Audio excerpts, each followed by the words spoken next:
ঢাকা শহরে ফ্লাইওভারের উপর দাঁড়াবেন, আপনি দেখবেন মানুষ ছুটছে আর ছুটছে সকাল থেকে, একদম ফজর থেকে শুরু করে রাত 12টা 1টা। এখানে তো রাত হয় না, সব দিন। আর নবী সাল্লাল্লাহু আলাইহি ওয়াসাল্লাম শেষ জামানার হাদিসগুলোর মধ্যে বলেছিলেন যে যখন মানে ছেলে মেয়ের পোশাক পরবে, মেয়ে ছেলের পোশাক পরবে, যখন আনতালিতা লামাতু রাব্বাতুহা, মানে দাসী তার মনিবকে জন্ম দিবে। দাসী মনিবকে জন্ম দেওয়ার একটা ব্যাখ্যা উলামায়ে কেরাম এমনটাও করেছেন, সমাজে ন্যায় অন্যায়, হক বাতিল, সত্য মিথ্যার যে মানদণ্ড, এটা উল্টে যাবে। ন্যায় হবে অন্যায়, অন্যায় হবে ন্যায়। আমানতদার ব্যক্তিকে বলবে খেয়ানতদার, খেয়ানতদার ব্যক্তিকেই বলবে আমানতদার। সত্য হবে মিথ্যা, মিথ্যা হবে সত্য। হক হবে বাতিল, বাতিল হবে হক। সাদা হবে কালো, কালোই হবে সাদা। দিন হবে রাত, রাত হবে দিন। এখন ঢাকা শহরে রাত হয়ে গেছে দিন, আর দিন হয়ে গেছে বহু যুবক যুবতীর জন্য রাত। এখন বাজে 12টা, আমাদের শহর অ্যাক্টিভ মাশাআল্লাহ। আমাদের শহর ঘুমাবে 4টায়, 4টায় ঘুম উঠবে জোহরের নামাজের আগে।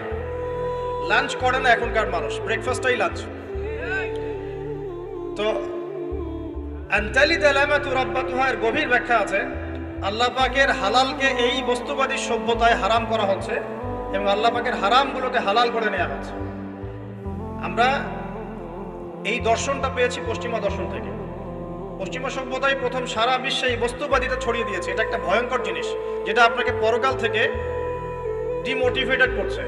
আপনাকে মূল যে গোল, আমার জীবনের যে মূল লক্ষ্য, সেই লক্ষ্য থেকে এই বস্তুবাদী আকীদাটা আপনাকে সরিয়ে দিচ্ছে। কিভাবে আমি বুঝাচ্ছি।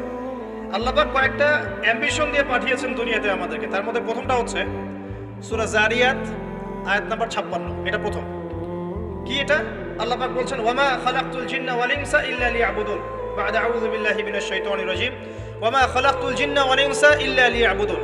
আল্লাহ পাক আপনাকে আমাকে প্রথম যে দায়িত্ব দিচ্ছেন সেটা হচ্ছে এই, আমি মুসলিম, আমি নারী হই, পুরুষ হই, যুবক হই, যুবতী হই, যেই হই না কেন, আল্লাহ পাক আমাকে বলছেন ওয়ামা খালাকতুল জিন্না ওয়াল ইনসা ইল্লা লিয়াবুদুন।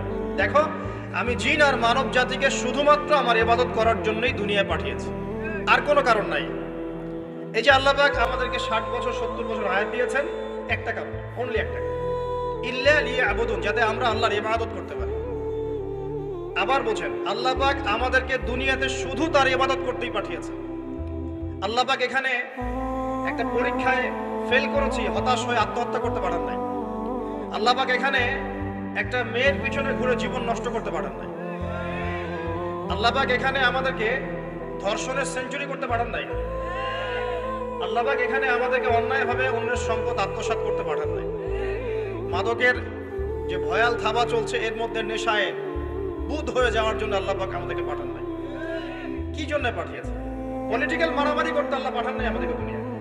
সোশ্যাল ক্ষমতার দ্বন্দ্বে লিপ্ত হওয়ার জন্য পাঠান নাই।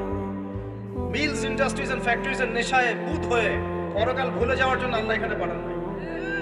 আল্লাহ পাক একটা রিজনে পাঠিয়েছে, অনলি একটা। এবং এই দায়িত্বটা আল্লাহ পাক কিন্তু কড়াই গন্ডায় উসুল করে নিবেন আমাদের কাছ থেকে। ভাববেন না আল্লাহ পাক এই পুরো মহাবিশ্ব খেলার ছলে সৃষ্টি করেছেন, এমন নয়। আল্লাহ পাক বলছেন আমি এই মহাবিশ্বকে খেলার ছলে সৃষ্টি করি নাই। ওমা খালাকতুল জিন্না ওয়াল ইনসা, বলেন, ইল্লা লিয়াবুদুন, আমি শুধুমাত্র এবং শুধুমাত্র আমার ইবাদত করার জন্য মানুষ আর জিনদেরকে সৃষ্টি করেছি। জিনকে আমরা দেখি না, আমাদের সাথে জিনরা আছেন। জিনের মধ্যে ভালো খারাপ আছে, ঠিক যেমন মানুষের মধ্যে ভালো খারাপ আছে। আর প্রত্যেকটা মানুষের সাথে একটা করে শয়তান জিন থাকে, যে মানুষকে খারাপ কাজে প্রলুব্ধ করে, যে নিজে খারাপ কাজ জোর করে করায় না, সে শুধু প্রলুব্ধ করে। সে বলে মাদকের মধ্যে শান্তি, ওয়াসওয়াসা দেয়, কাজটা বাস্তবায়ন করেন আপনি। সে বলে যে এটা তো ছেলে মেয়ের ফ্রেন্ড, বয়ফ্রেন্ড গার্লফ্রেন্ড কালচার, বন্ধুত্ব, এটা এমন কিছু নয়, জেনা করেন আপনি। সে বোঝায় যে টাকা পয়সা আর্ন করতে হবে, বউ বাচ্চাকে সিকিউর করতে হবে, সুদটা খান আপনি। সে বোঝায় যে তুই তো একসময় চলে যাবি, সন্তানদের জন্য কি রেখে গেলি, তখন ঘুষটা খান আপনি। সে বোঝায় যে অন্যের সম্পদ যদি আত্মসাৎ করি, শেষ বয়সে কাবা ঘরে গিয়ে হজ করে নিব, ব্যাস, দ্যাটস অল, আমার পুরো আমল নামা চকচকা হয়ে যাবে। এভাবে শয়তান ওয়াসওয়াসা দেয়, কিন্তু কাজটা করি আমরা। কোনো সময় শয়তান দাড়ি টুপি পাগড়ি জুব্বাওয়ালা মানুষকেও নেক্সট স্রোতে ধোকা দেয়। কোন স্রোতে? এদেরকে বদ স্রোতে ধোকা দেয় না, নেক্সট স্রোতে ধোকা দেয়। সে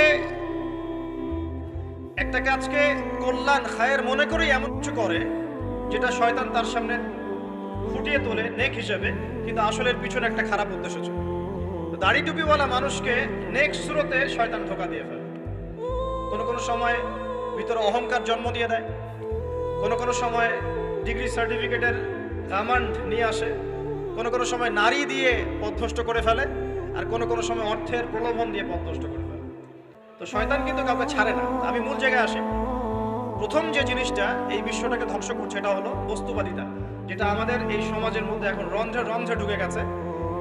আমি বলছি বারবার, স্ট্যাটাস অর্জন করতে কোনো সমস্যা নেই, কিন্তু যদি এই স্ট্যাটাস আমাকে আমার পরকালীন গোল থেকে সরিয়ে দেয় তখনই সমস্যা। কারণ মৌত কাউকে ছাড়বে না, কবরও কাউকে ছাড়বে না, কিয়ামতের মাঠও কাউকে ছাড়বে না। আর আল্লাহ পাকের সামনে আমাদের সবাইকে ইন্ডিভিজুয়ালি হিসাব দিতে হবে, একজন একজন করে। এমন নয় 10 জন আসবে, তারপর 10 জন, তারপর 10 জন। নো, আব্দুল্লাহ তুমি আসো, আব্দুর রহমান তুমি আসো, এই মুহাম্মদ তুমি আসো, এই দাউদ তুমি আসো, একজন একজন। সো এই জিনিসটা যদি আমার মাথায় থাকে তাহলে আমি কিন্তু বস্তুবাদী হতে পারবো না। আমি বলছি দুনিয়া আমার প্রয়োজন। আল্লাহ পাক কি বলেছেন? এই দুনিয়া হচ্ছে সিজনুল লিল মুমিন। নবীজি বলছেন আর দুনিয়া সিজনুল লিল মুমিন। দুনিয়া মুমিনদের জন্য কারাগার। কারাগার মানে যেখানে আমি স্বতন্ত্র স্বাধীন নই। এখানে প্রশাসনের অনেক ভাই বোন আছেন, তারা জানেন কারাগার কি জিনিস, আর যারা 2-1 বার যাওয়া আসা করেছে ওরা জানে কি জিনিস। এখানে আপনার কোনো ব্যক্তি স্বাধীনতা নাই। আপনি আপনার ইস্তেঞ্জা করবেন, শিশি যেতে পারবেন না, আপনি পারমিশন নিতে হবে, তারা নিয়ে যাবে, তারপরে যেতে পারবেন, তাও হ্যান্ডকাপ পরিয়ে। দুনিয়া সিজনুল লিল মুমিন, দুনিয়া মুমিনদের কারাগার। এখানে আপনি খেতে পারবেন না, খাবার আসবে তারপর খাবেন, ঘুমাতে পারবেন না, যখন ঘুমানোর আদেশ দিবে তখন ঘুমাতে পারবেন, তাও কতক্ষণ ঘুমাবেন তাও ফিক্স করা। মানে কারাগার মানে কি? যেখানে আপনার ব্যক্তির স্বাধীনতা চলে না, যেখানে আমি চলবো একটা সিস্টেমের আওতায়। এখন নবীজি বলছেন দুনিয়াটাই হচ্ছে কারাগার। তাহলে এই দুনিয়ায় কেমন করে আমি প্রবৃত্তির দাসত্ব করতে পারি? কেমন করে আমি আল্লাহকে ভুলে নামাজ বাদ দিতে পারি? কেমন করে যাকাত সেই কবে ফরজ হয়েছে, মিল ইন্ডাস্ট্রিজ ফ্যাক্টরিজ করেছি, যাকাত দেই না। রমজান মাস যায় আসে, রোজাও রাখি না, তারাবি পড়তে পারি না। কোরআন আমার সামনে মানুষ তেলাওয়াত করে, কোরআন আমার ঘরে পড়ে আছে, শেলফের উপরে ধুলাও আছে, শেলফের উপরে কোরআন ধুলাওয়ালা, ধুলো মাখা। কোরআন পড়ার তৌফিক হয় না, নবীর হাদিসগুলো চর্চা করার তৌফিক হচ্ছে না, ইসলামিক বইপত্র পড়তে পারি না। এই কারাগারের জীবনে বসি আমি একটা মেয়ের পিছনে দৌড়াচ্ছি, মাদক খাচ্ছি, জেনা করছি, কোনো সময় ধর্ষণ করছি, কোনো সময় সুদ খাচ্ছি, ঘুষ খাচ্ছি, দুর্নীতি করছি, এই কারাগারের জীবনে বসে, যেখানে আমার কোনো ব্যক্তি স্বাধীনতা নাই। তাহলে কারাগারের জীবনের মেয়াদ যখন শেষ হবে, যখন তাকে এখান থেকে বের করে নিয়ে আসা হবে, অর্থাৎ মৃত্যু, তখন তার সাথে কিরকম রিমান্ডে আচরণ করা হবে এটা ভালো করে বুঝে নেন। নবীজি বলছেন আদ-দুনিয়া সিজনুল লিল মুমিন ওয়াল জান্নাতু লিল কাফির। কাফেরদের জন্য, মুশরিকদের জন্য এই দুনিয়াটা হচ্ছে জান্নাত। জান্নাত মানে কি? যা ইচ্ছা তাই করতে পারবেন। জান্নাত মানে কি? আপনি চাচ্ছেন আল্লাহ আমি এখন একটা খামর চাই, শরাব আপনার সামনে হাজির, চিন্তা করার সাথে সাথে। জান্নাত মানে কি? আল্লাহ আমি আপনাকে দেখতে চাই, আল্লাহকে আপনি দেখতে পারবেন। জান্নাত মানে কি?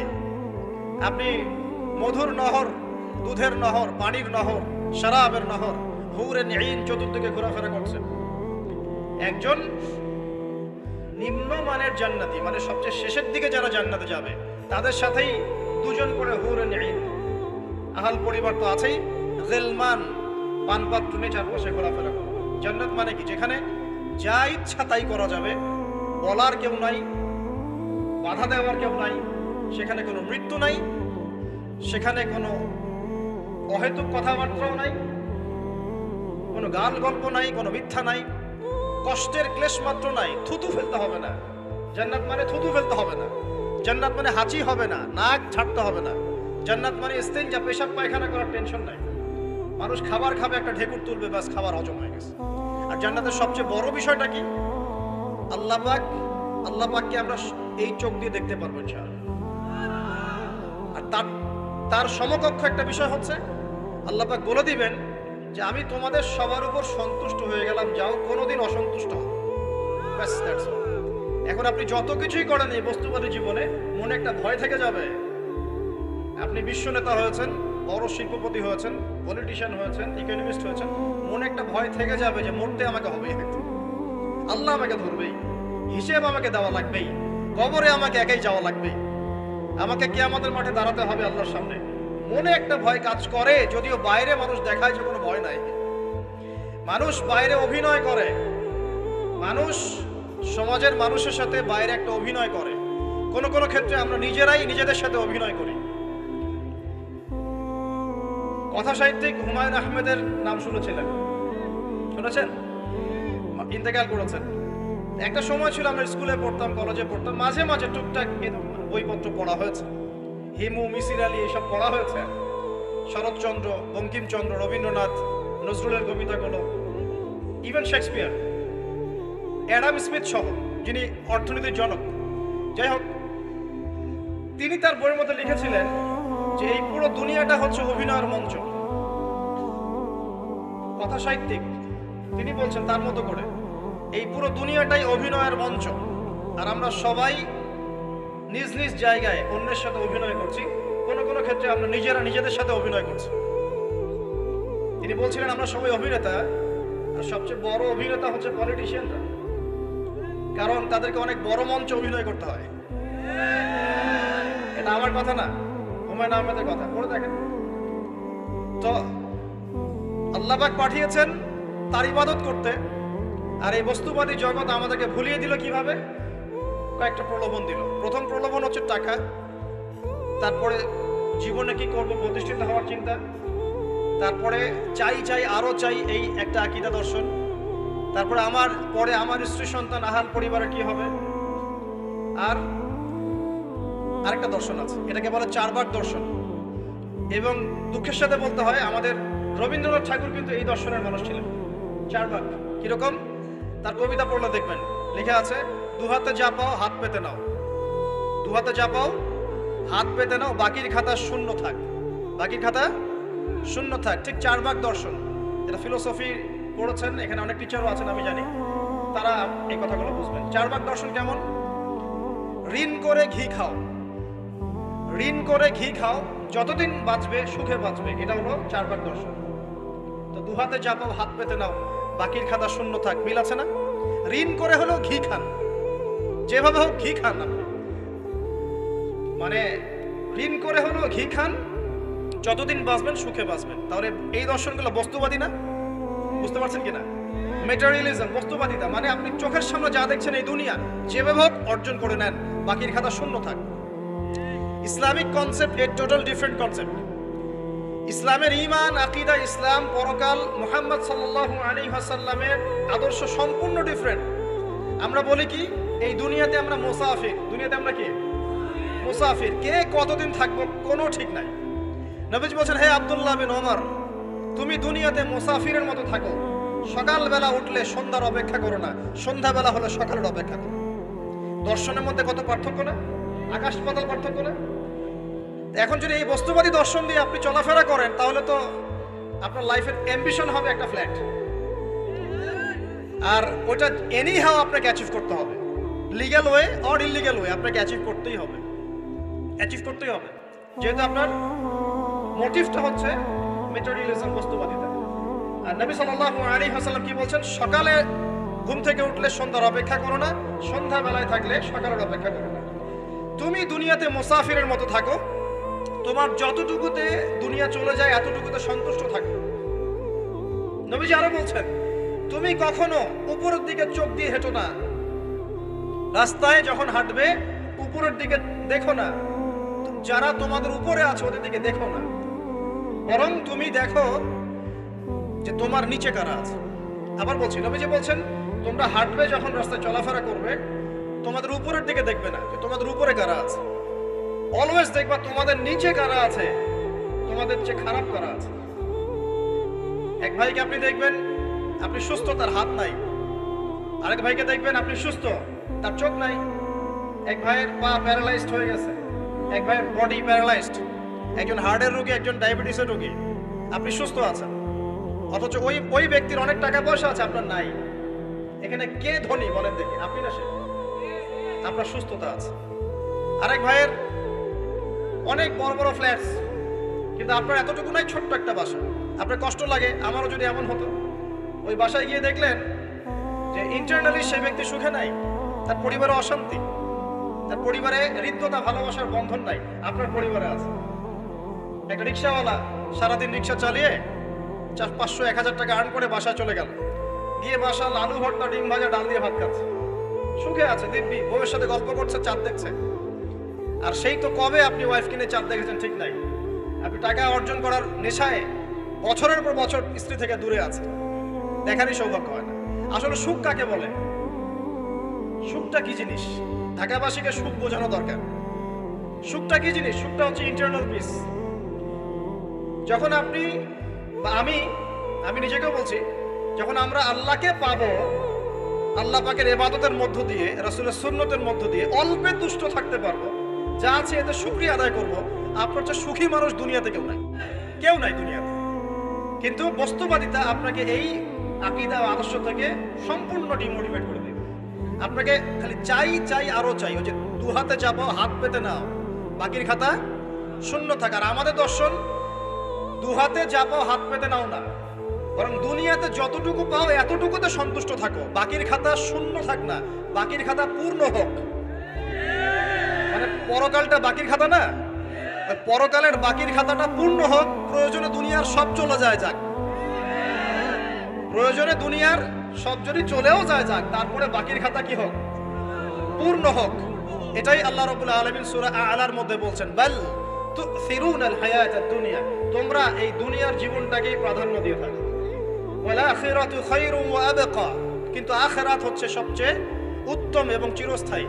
তো প্রিয় ভাই এবং বোনেরা যারা আলোচনা শুনছেন, আজকে আমাদের প্রথম সবক হওয়া উচিত দুনিয়ার নেশায় আমরা না পড়ি। আল্লাহ পাক আমাদেরকে তৌফিক দান। এর মানে এই না আমরা দুনিয়ার প্রোগ্রেসে যাব না, অবশ্যই যাব, আমরা অবশ্যই যাব। পুরো নেশন জাতিগতভাবেই আমাদেরকে এই ওয়ার্ল্ডের সমকক্ষ তো হতে হবে, হবে কি না? আমরা কি ওয়ার্ল্ডের সমকক্ষ হতে পেরেছি? আপনাদের কি মনে হয় যে মিলস, ইন্ডাস্ট্রিজ, ফ্যাক্টরিজ, সেতু, ফ্লাইওভার এইগুলো করলেই মনে হয় যে ওয়ার্ল্ডের সমকক্ষ হওয়া যায়?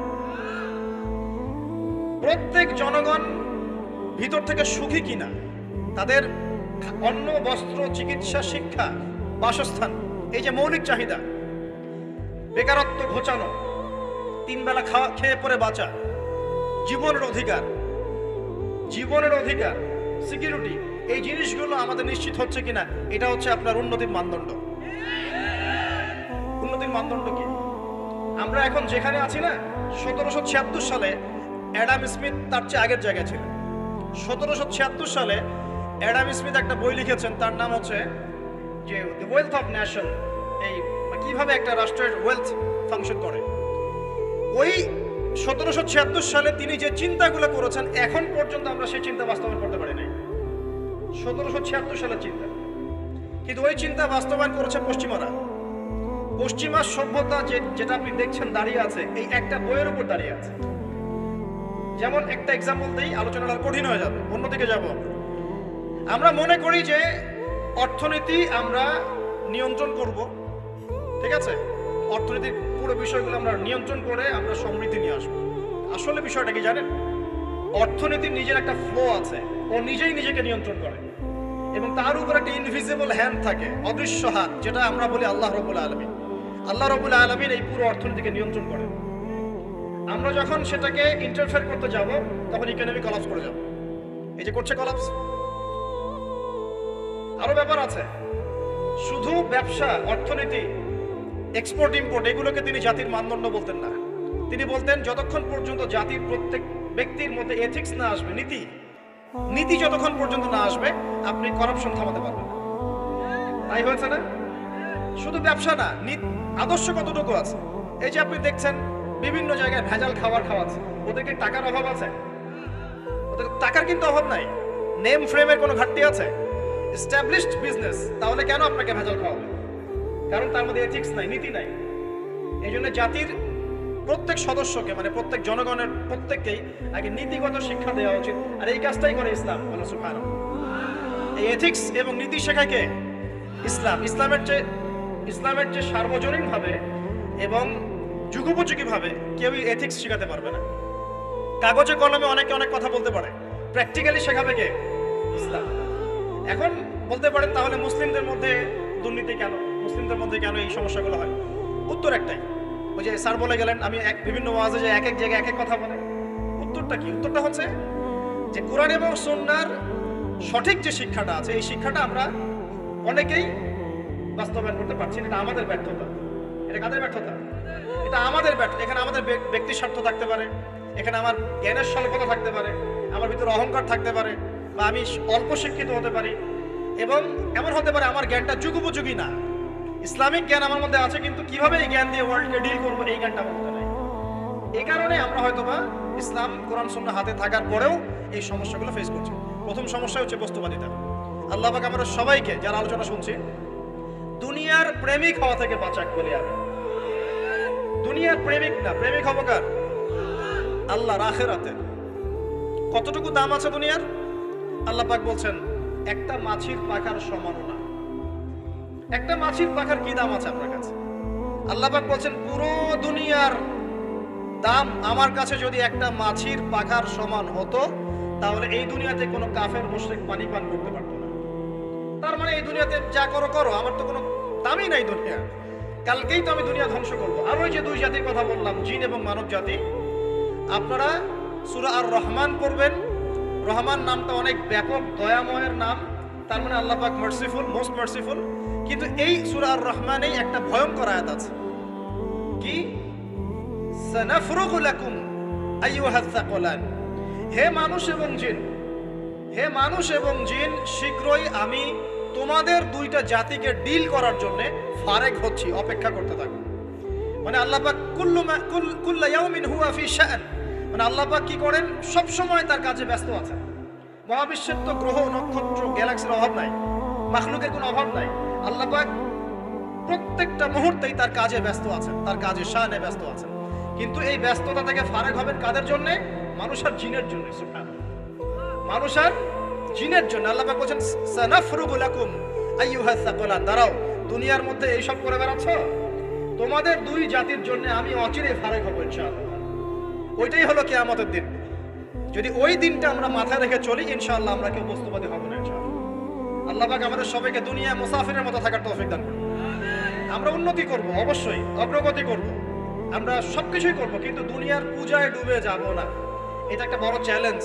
মানে মধ্যমপন্থী থাকতে হবে, না একদম গোলালু মার্কা আর না চরমপন্থী, মাঝামাঝি থাকার চেষ্টা করতে হবে। আল্লাহ তৌফিক দান করুন।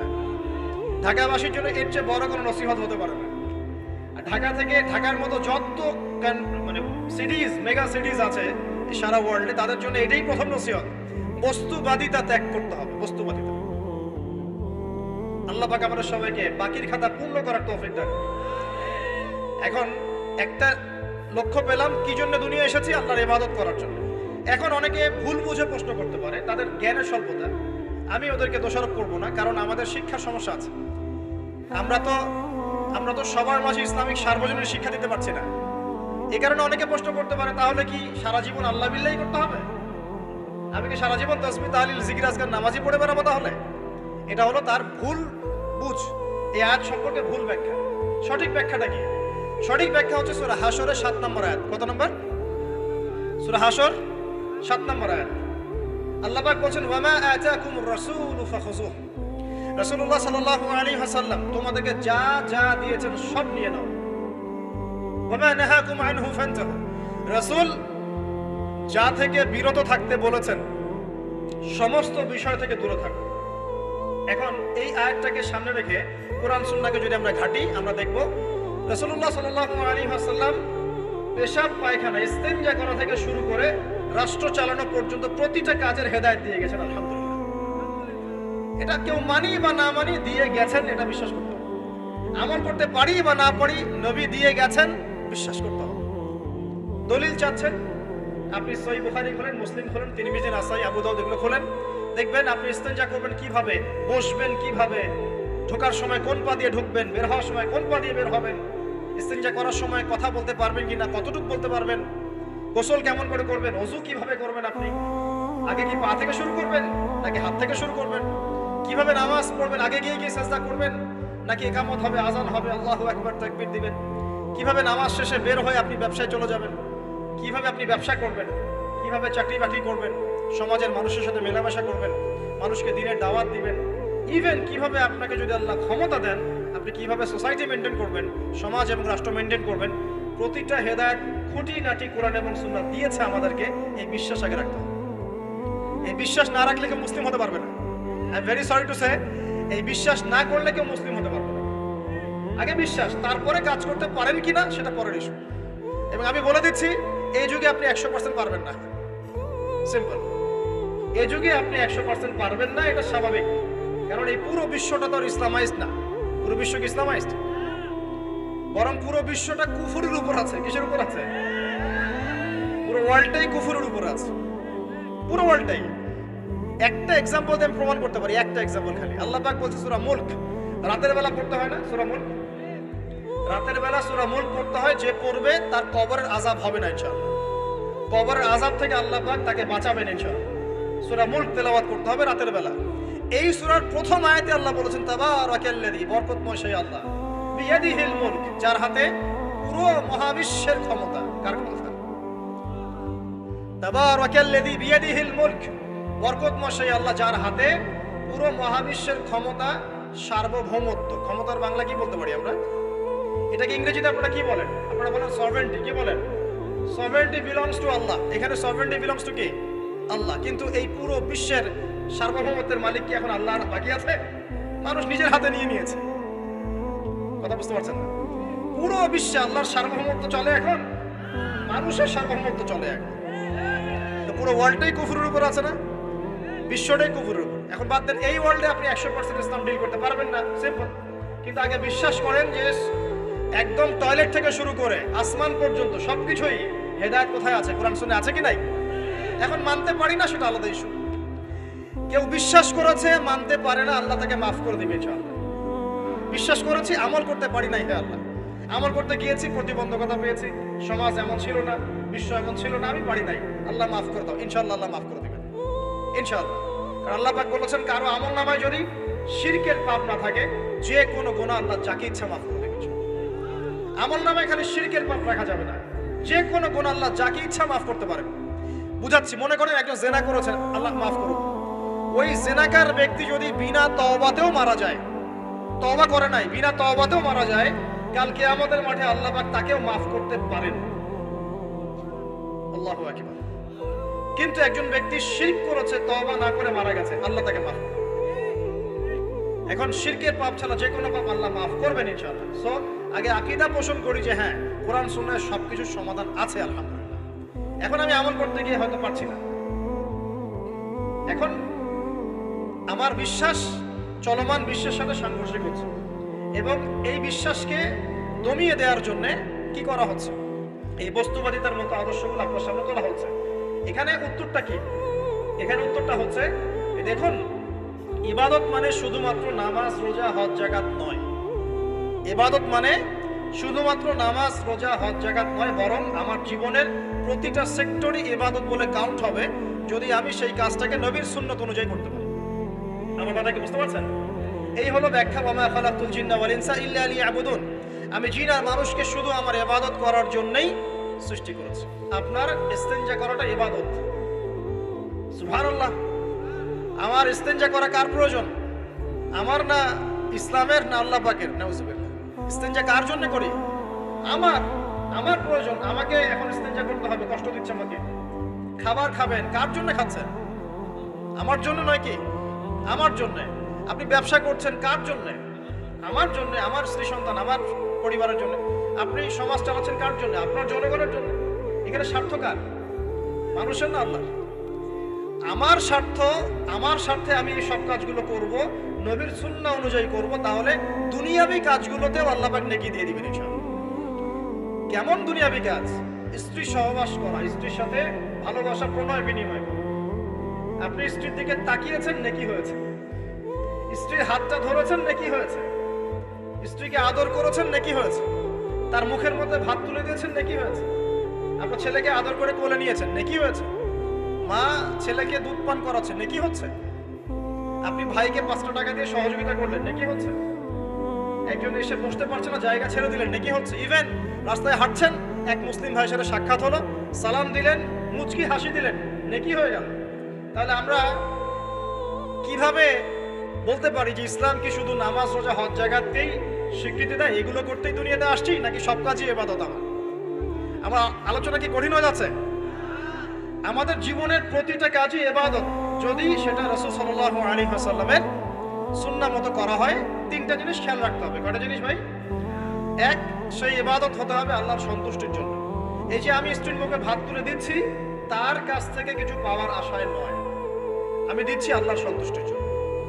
আমি যে একজন মুসলিম ভাইকে হাসি মুখে সাক্ষাৎ করলাম, ও আমাকে ভালো বলবে, পরে আমাকে হেল্প করবে, এমন এই জন্য নয়, আল্লাহ পাক সন্তুষ্ট হবেন তাই। আমি নামাজে দাঁড়িয়েছি, লোকে আমাকে ভালো বলবে এই জন্য দাঁড়াই নাই, দাঁড়িয়েছি কেন? যাতে আল্লাহ আমাকে কালকে আমাদের মাঠে বাঁচান। আমি দাড়ি ছেড়ে দিয়েছি কেন? মানুষ আমাকে হুজুর বলবে তাই, এই জন্য নয়, বরং আল্লাহর রাসূলের সুন্নাত জীবিত করেছি, ইনশাআল্লাহ আমি 50 জন শহীদ সাহাবীর নেকি পাবো ইনশাআল্লাহ। কেন আমি টাকুর নিচে কাপড় পরছি না? কারণ কি মানুষ আমাকে বলবে নতুন ফ্যাশন? না, আমি এই কারণে পড়ছি যাতে রাসূল সাল্লাল্লাহু আলাইহি ওয়াসাল্লাম কালকে আমাদের মাঠে এই সুন্নাহর উপর আমল করার জন্য আমার পক্ষে সুপারিশ করে। আমার ইবাদত, আমার পর্দা, আমার পরিবার, আমার ব্যবসা, আমার অর্থনীতি, আমার পলিটিক্স সবকিছু আল্লাহর জন্য করব, এই একটা হলো মূলনীতি ইবাদত কবুল হওয়ার। এক। দুই, সেই আমলটা হতে হবে রাসূলের সুন্নাহ মোতাবেক, অন্য কোনো পদ্ধতিতে নয়। মনে করেন আমি একজন খুব বড় বুজুর্গ হয়ে গেছি, নাউজুবিল্লাহ, আমরা এত বড় বুজুর্গ হয়ে যাই নাই, যে টাইটেলগুলো আপনারা দেন এগুলোর কোনো প্রয়োজন নাই।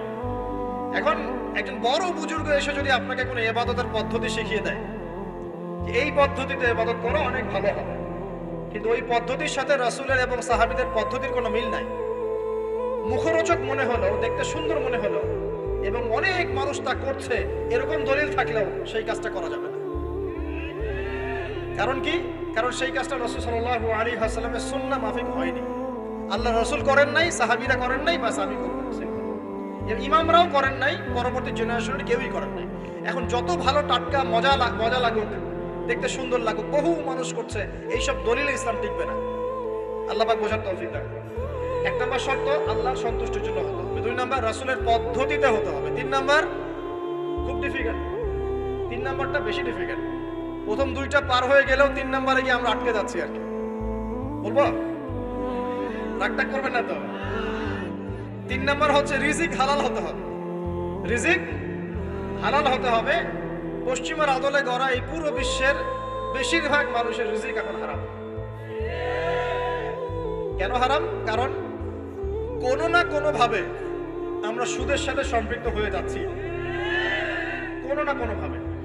আর নবীজি অনেক আগেই বলেছিলেন, 1400 বছর আগে, যে একটা জামানা তোমাদের সামনে আসবে, যে মানুষ সুদ খেতে চাইবে না তার গায়েও সুদের ছিটাফোঁটা গিয়ে লাগবে। লাগছে কিনা? এখন আপনি খেতে চাইবেন না, আপনাকে মেসেজ পাঠিয়ে দেওয়া হবে আপনার অ্যাকাউন্টে এত টাকায় যোগ হয়েছে। কি করবেন এখন? টাকাটা আপনি সুদের টাকা। সুদের টাকা মানে কি? এক দিরহাম যে ব্যক্তি সুদ খেয়েছে সে যেন 36টা মেয়ের সাথে জিনার পাপ করেছে। সহিহ বুখারীর হাদিস, একদম অকাট্য, সহিহ, সনদ সহিহ, এমন না সহিহ জাল, এমন নয়। এক দিরহাম যে ব্যক্তি সুদ খেয়েছে সে যেন 36 বার জিনা করলো, নবী সাল্লাল্লাহু আলাইহি ওয়াসাল্লাম বলেছেন। আর এই হাদিস তো আপনারা জানেন যে সুদের পাপের 73টা শাখা আছে। নিচের শাখা হচ্ছে মায়ের সাথে জিনা করা, মাকে বিয়ে করা, আর উপরের শাখা হচ্ছে আল্লাহ এবং তার রাসূলের সাথে যুদ্ধ করা। এগুলো অবলীলায় করছি আমরা। আর নবীজি বলছেন 4 শ্রেণীকে আমি অভিশাপ দিয়ে গেলাম। আল্লাহর নবী অভিশাপ দিয়ে গেলেন মানে সে জাহান্নামে যাবে, কোনো অবস্থাতেই জান্নাতে যাবে না। ইল্লা মাশা আল্লাহ। 1, যে সুদ খায়। 2, যে সুদ দেয়। 3, সাক্ষী থাকে। 4, লিখে রাখে। এখন বলেন এই সিস্টেমের বাইরে কতজন মানুষ আছে? এর বাইরে আবার আছে যাকাত না দেয়া, সম্পদ হারাম হয়ে যাচ্ছে। এর উপর আবার আছে ঘুষ, যা না দিলে অনেক সময় চাকরি বাকরি হয় না। আর আস্তে আস্তে এগুলো আমরা ট্রেডিশন বানিয়ে নিয়েছি। এক সময় আমরা শোনেন এটাকে বলা হয় নিউট্রালাইজেশন, মানে স্বাভাবিকীকরণ। খুব কঠিন টার্ম বলে ফেলছি মনে কিছু কিছু। যেমন আগে ধর্ষণ হলে আমরা খুবই সোচ্চার ছিলাম এবং সারা এলাকা ফেটে যেত, এত বড় কথা। কেউ মাপে কম দিলে ধরা পড়লে চক্ষু লজ্জায় সে সমাজে চলতে পারতো না, কেউ চুরি করলে চক্ষু লজ্জায় বের হতে পারতো না। আস্তে আস্তে আস্তে আস্তে আস্তে আস্তে এই যে মাপে কম দেয়া বলেন, সুদ বলেন, জেনা বলেন, আস্তে আস্তে পাপগুলোকে আমরা নিউট্রালাইজেশন করে ফেলেছি, নিউট্রালাইজ হয়ে গেছে। হ্যাঁ, দর্শন ডেইলি 4-5টা হয়, সুদ সবাই খায়, আমিও খাই, জেনা তো সবাই করে, বয়ফ্রেন্ড গার্লফ্রেন্ড ফ্রি মিক্সিং আছে, আমি করলে সমস্যা কি? ওর তো 4টা, আমার তো মাত্র একটা, ওর চেয়ে আমি ভালো। ওর 5টা বয়ফ্রেন্ড, আমার তো একটা। ওর 4টা গার্লফ্রেন্ড, আমার তো একটা, আমি তো ভালো।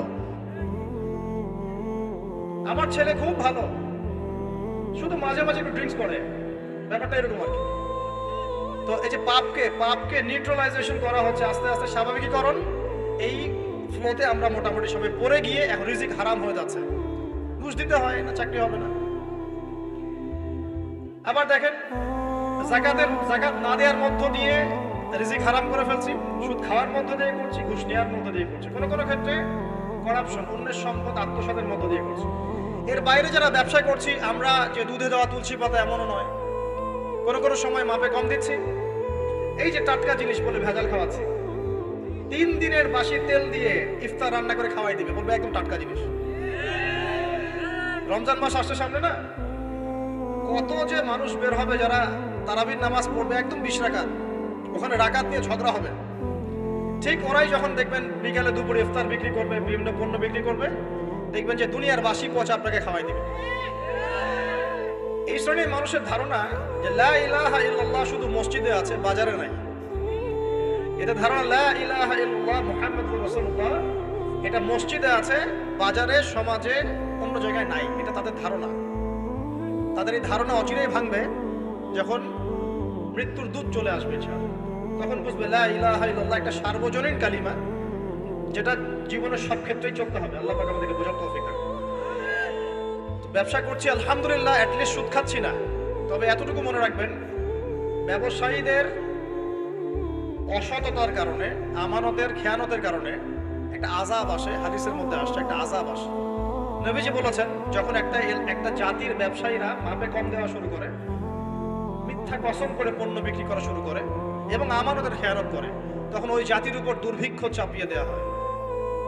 কি চাপিয়ে দেওয়া হয়? দুর্ভিক্ষ চাপিয়ে দেওয়া হয়। মনে করছেন যে হয়তো দুর্ভিক্ষ নাই, পুরো ওয়ার্ল্ড ওয়াইড একটা নীরব দুর্ভিক্ষ চলছে এখন আস্তে আস্তে। সকালে একটু আগে বলেছিলাম না, গরিব মানুষ আলু ভর্তা, ডাল আর ডিম ভাজা দিয়ে ভাত খেতে থাকে। এখন তারা বলে আমরা ডিমই দেখতে পারি না চোখে। ডিমও খাওয়ার এখন সামর্থ্য হচ্ছে না অনেকেরই। আপনি শোনেন, আমি একটা জব করতাম, মনে করেন স্যালারি পেতাম 5,000 টাকা, এখন পাচ্ছি 10,000 টাকা। কিন্তু 10,000 টাকা স্যালারি পাওয়ার পরেও আগে 5,000 টাকা দিয়ে আমি সংসার চালাতে পারতাম, এখন 10,000 টাকা দিয়ে পাচ্ছি না। কারণ কি? কারণ হচ্ছে মুদ্রাস্ফীতি, দ্রব্যমূল্যের ঊর্ধ্বগতি, এর পাশাপাশি আছে আমানতের খেয়ানত করা, করাপশন এবং কিছু অসৎ ব্যবসায়ীর এই দুরভিসন্ধি। এসবের কারণে সাফার করছে কারা? আপনি তো সাফার করবেন না, কারণ আপনার তো ফ্ল্যাট আছে বড়। আপনি তো সাফার করবেন না, বিকজ আপনার আমার তো 3 বেলা খাওয়ার টাকা পয়সা আছে। এই যে আমি এসেছি, আমাকে ভালো অঙ্কের হাজিয়ে দিচ্ছে, আমি তো সাফার করবো না। সাফার কে করবে? সাফার করবে রিক্সাওয়ালা ভাই, ভ্যানওয়ালা ভাই, এই যে রাস্তায় ঘাটে যারা আশপাশে বাসা করে আছে, যারা দারিদ্র সীমার নিচে আছে, এদের সংখ্যা কত আপনার মনে হয়? মিনিমাম 3 থেকে 4 কোটি মানুষ আমাদের দেশের। মনে হচ্ছে পপুলেশনটা কম? উমর রাদিয়াল্লাহু আনহু বলতেন, আমি ভয় করি যদি আমার অধীনে একটা মেষপালক, মানে যে মেষ চড়ায়, এই মেষপালক এবং তার মেষ যদি না খেয়ে মারা যায়, আমি ভয় করি আল্লাহ কালকে আমাদের মাঠে আমাকে দাঁড় করিয়ে বলবেন, হে ওমর, তোমার তত্ত্বাবধানে এই ব্যক্তি না খেয়ে মরলো কেন? এগুলো হিস্ট্রি হয়ে গেছে। জাদুঘরে এগুলো কোথায়? যা মিউজিয়ামে, হিস্ট্রি মিউজিয়াম। কিন্তু এটাই ইসলাম। এখন সলিউশন কি? একটু এই জায়গায় কথা বলে সামনে যাই, একটু মনোযোগ দেন। সলিউশনটা কি? প্রথম কথা হচ্ছে আমাদের সবাইকে আমানতদার হতে হবে ভাই, প্লিজ। যে যার জায়গা থেকে আমানতের পরিচয় দিয়ে আল্লাহ পাক তৌফিক দান করুন। 2 নাম্বার, অল্পে তুষ্ট থাকার চেষ্টা করতে হবে, অল্পে তুষ্ট থাকার চেষ্টা করে আল্লাহ তৌফিক দান করুন। 3 নাম্বার, কোনো প্রকার সম্পদ অপচয় করা যাবে না। কোনো প্রকার সম্পদ, না ব্যক্তিগত, না সোশ্যাল, না আমরা জনগণ, রাষ্ট্রীয় সম্পদ, কোনোভাবেই সম্পদ অপচয় করা যাবে। আমরা প্রচুর অপচয় করি, প্রচুর।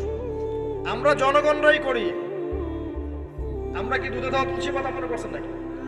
জনগণ দুধে দেওয়া তুলসী পাতা মনে করছেন? কে বলেছে মাপে কম দিতে? ওকে সরকার ফোর্স করেছে? ও দিল কেন? কে কে পাবে? এখানে কার দোষ বলেন? আমরা অলওয়েজ আঙ্গুল উপরের দিকে, সবার আগে আঙ্গুল হবে এই দিকে, নিজের দিকে। আমরা অলওয়েজ মানুষের ফেস দেখার চেষ্টা করি। আগে ফেস দেখবো আয়নায়, নিজের ফেস, তারপরে মানুষের ফেস। আমরা মাপে কম দিই, আমরাই তো সুদ খাচ্ছি, আমরাই ঘুষ নিচ্ছি, আমরা দুর্নীতি করছি, আমরা মানুষের সম্পদ অন্যায়ভাবে হস্তক্ষেপ করছি, আমরা রাষ্ট্রের সম্পদ অপচয় করছি। আমরা সিগন্যাল দিয়েছে, আপনি মানলেন না, তো সিগন্যাল দিয়েছে মানলেন না, এখানে তো আপনি খেয়ানত করলেন। টোল টোল দিয়েছে, টোল, আপনি ফুস করে গাড়িটা টান দিয়ে চলে গেলেন, আপনি তো খেয়ানত করলেন। এখানে এই ট্যাক্স তো রাষ্ট্রের পাওনা ছিল, দীর্ঘদিন বিল পড়ে আছে, আপনি দিচ্ছেন না বিল, ট্যাক্সের টাকা দিচ্ছেন না, বিল দিচ্ছেন, আপনি তো খেয়ানত করছেন। এই হিউজ অ্যামাউন্ট অফ যদি করাপ্টেড মানিগুলোকে এক জায়গায় করা যায় না, বাংলাদেশ হবে নিউ ইয়র্ক এক থেকে নিবে। বস্তুবাদিতার কথা বলছি, বস্তুবাদিতার দিক থেকে, কনস্ট্রাকশন এইসবের দিক থেকে আর কি, life first lane of life, এই দিক থেকে যে জিডিপি এরকম থাকবে যদি সব করাপশনের টাকাগুলোকে আপনি জড়ো করতে পারতেন। কিভাবে সম্ভব? কে নিবে এই উদ্যোগ? আল্লাহ পাক এমন ব্যক্তিত্ব উপর থেকে নিয়ে আসুন বলি আমি। দোয়া করতে কোনো দোষ আছে? X Y Z whoever he is, এটা বড় কথা না। বড় কথা হচ্ছে কার হাতে ইনসাফ প্রতিষ্ঠা হয়। আল্লাহ পাক তৌফিক দান। আল্লাহ পাক আমাদের সবাইকে তৌফিক দান, সবাইকে সবার জায়গা থেকে সৎ হওয়ার তৌফিক দান। আল্লাহ পাক সবার আগে আমাকে সৎ হওয়ার তৌফিক দান এবং আপনাদের সবাইকে সৎ হওয়ার তৌফিক দান। আগে ভালো মানুষ হই, আগে ভালো মানুষ হই। আমি আমাদের মাদ্রাসার স্কুলের টিচারদেরকে আগে বুঝাই না, ছাত্রদেরকে এই পুঁথিগত বিদ্যা পরে শেখান, আগে শিখান তারা কিভাবে ভালো মানুষ হয়, ওদেরকে মোরালিটি শিখান, এথিক্স শিখান। বই পুস্তকে ডিগ্রি সার্টিফিকেট অর্জন করে আমি কি করব যদি আমি ভিতর থেকে মানুষ হতে না পারি? অনেক ডিগ্রি আছে আমার, কিন্তু আমি তো হিংসা করি মানুষকে, আমি আত্মহংকারে ভুগি, আমি অন্যের উন্নতি দেখতে পারি না, আমি মিথ্যা বলছি, প্রতারণা করছি, তাহলে আমি তো ভিতর থেকে পুঁথিগত বিদ্যায় দক্ষ হয়ে আল্লাহর কাছে পার পাবো না। পাবো? আল্লাহ পাক আমাদের সবাইকে ভিতর থেকে ভালো হওয়ার তৌফিক দান করুন বলি আমি। এটা করতে হলে প্রথম ট্র্যাক যেটা বললাম ভাই, দুনিয়ার নেশায় ডুবে যাওয়া যাবে না। দুনিয়াকে আমরা মনে করব দুনিয়া আমার প্রয়োজন, যতটুকু আমার হয়ে যায় সন্তুষ্ট থাকবো। আমরা অল্পতে তুষ্ট থাকার মানসিকতা লালন করে আল্লাহ পাক তৌফিক দান করুন। এরপর